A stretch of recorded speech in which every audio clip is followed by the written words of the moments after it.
Ominat was born during Harmattan, when the wind blew dust across Ijegun Alaro and even the birds sounded tired. Her mother died giving birth to her, and no one ever mentioned her father. Raised by her grandmother, Mama Lomi, a retired food hawker known for her fiery pepper soup, Ominat grew up surrounded by smoke, spices, and silence. From an early age, she stood out not because of her beauty, but because of her eyes. Big, black, and always watching, they made people uncomfortable. But she never misbehaved, never shouted, never stole. She was just quiet. Too quiet. Mama Lomi taught Ominat how to cook with firewood and how to season soup without tasting it. She would say, "Food way sweet, too much fit hide something." But Ominat never asked questions. She only watched.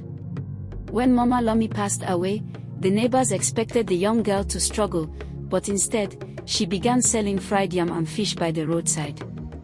People noticed how tasty her food was. Not just tasty, addictive. A mechanic once said he forgot to eat his wife's cooking for 3 days because he was craving Aminat's fried yam. Some found it funny. Others were uneasy, but no one ever said it out loud. At 20, Ominat launched her signature dish, Jollof rice. She used Mama Lomi's old pot, seasoned it with thyme, curry, and something else, something no one could place. She built a shed outside her grandmother's compound, and before long, a queue formed there every afternoon. Bankers in suits rubbed shoulders with Okada riders. Teachers left school early. Even the local council chairman sent his driver every day to buy a plate. No matter how much she cooked, it's finished. People fought over it. Someone once fainted while waiting in line, but when he regained consciousness, he begged for his plate before water. People said you could smell Aminat's jollof from 5 compounds away. It didn't just smell good, it called to you. Children would sneak coins from their mothers' wrappers. Grown men would forget debts. There was a strange pull that even the most logical minds couldn't explain. A local teacher named Baba Korid once said, "This food is too good to be natural." But nobody paid him attention. After all, he still bought 2 plates every Friday. The addiction wasn't just in the taste, it was in the need. People felt sick when they didn't eat it. Some said it cured their headaches. Others believed it helped with their sleep.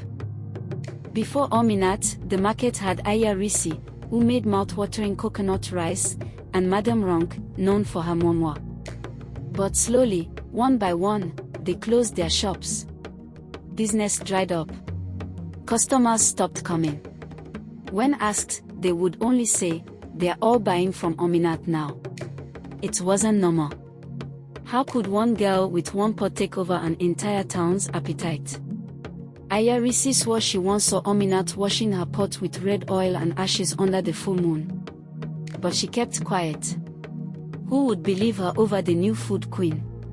Ominat was always the first to open and the last to close, but some neighbors said she didn't sleep at all.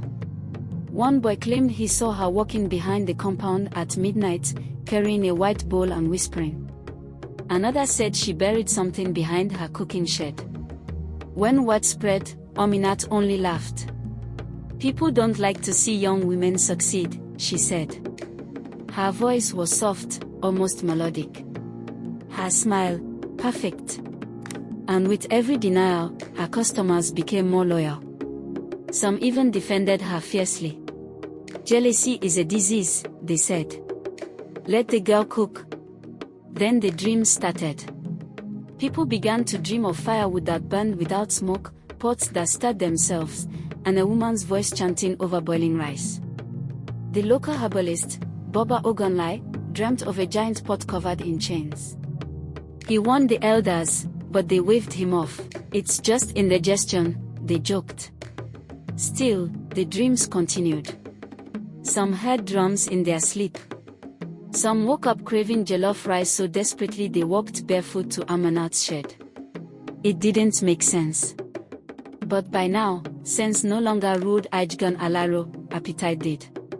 One night, a curious teenage boy named Sankami followed Ominat after she closed shop. He hid behind banana trees as she walked deep into the bush near the sacred Iroko tree. There, he claimed she drew a circle on the ground, poured palm oil, and dropped pieces of meat while chanting in a language he didn't understand. Terrified, Sankami ran home. The next day, he told his friends. By evening, he had a nosebleed and collapsed in school. His mother rushed to the community priest, crying. But when the boy woke up, all he said was, "I'm hungry. I want jollof." The council of elders could no longer ignore it. Something was wrong. They invited Ominat for questioning. She came wearing white, her face fresh and innocent. She greeted everyone with respect and smiled like someone with nothing to hide.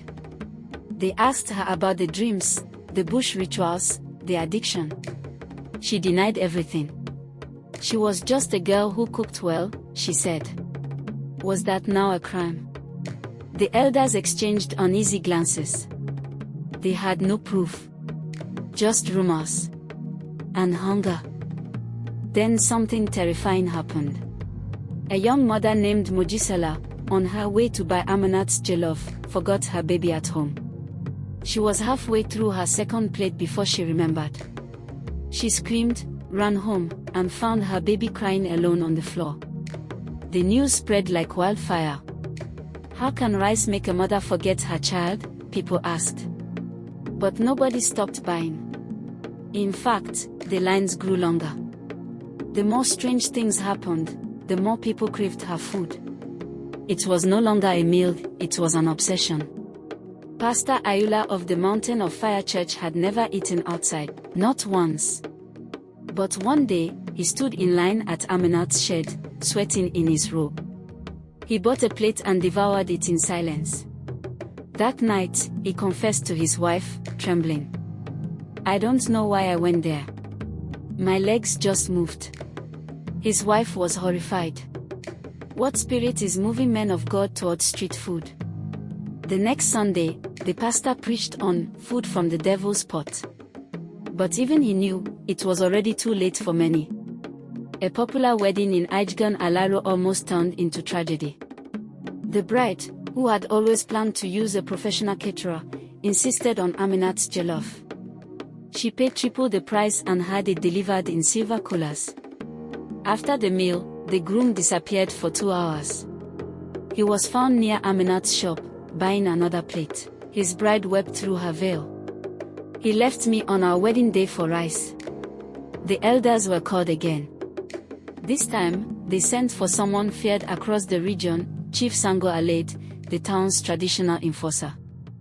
Chief Sango arrived with a staff wrapped in red cloth and cowries around his neck. He didn't speak much. He simply asked to see where Ominat cooked. She hesitated, then stepped aside. He entered the shed, closed his eyes, and pressed his staff into the ground. A moment passed. Then, the ground shuddered. The planks beneath the shed shifted, revealing black feathers, bones, and an old calabash filled with oil and what looked like hair. The air changed.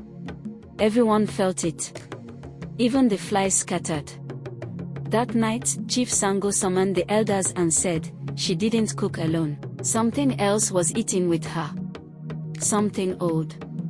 He spoke of a forest spirit, Ayola, known for blessing mortals who offered it constant sacrifice, usually blood. And from the bones beneath her shed, it seemed Ominat had been feeding it for years. The elders gasped. But it was just rice. No, Chief Sango said.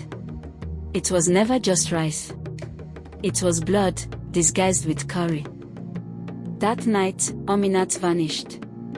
Her shed was torn down, but she was nowhere to be found. Some said she turned into a black cat and disappeared into the bush. Others swore they heard her crying near the river. But around midnight, 3 people who had eaten her food that day collapsed. One of them, a woman, began shouting in tongues, "She must feed it. She must feed it." Her eyes rolled back. The town shook with fear. 2 days later, Ominat walked into the town square, barefoot and smiling. Her clothes were torn, her eyes wild. People ran. Some wept. Others watched in silence. She walked straight to Chief Sango and knelt. "I didn't want to," she whispered. "But the pot. It needed more. Always more." When asked who taught her, she simply said, "The voice in the firewood." That was all. The elders held a public trial at Agbo Aya, the sacred courtyard where judgment was passed on those accused of spiritual crimes. The whole town gathered. Chief Sango, the priest, and the head of the women's council sat in judgment. Aminat confessed. She told them how she discovered her grandmother's secret. How the pot wasn't ordinary. How it whispered to her. How every piece of meat soaked in that pot required something in return, a promise, a drop of blood, or a memory.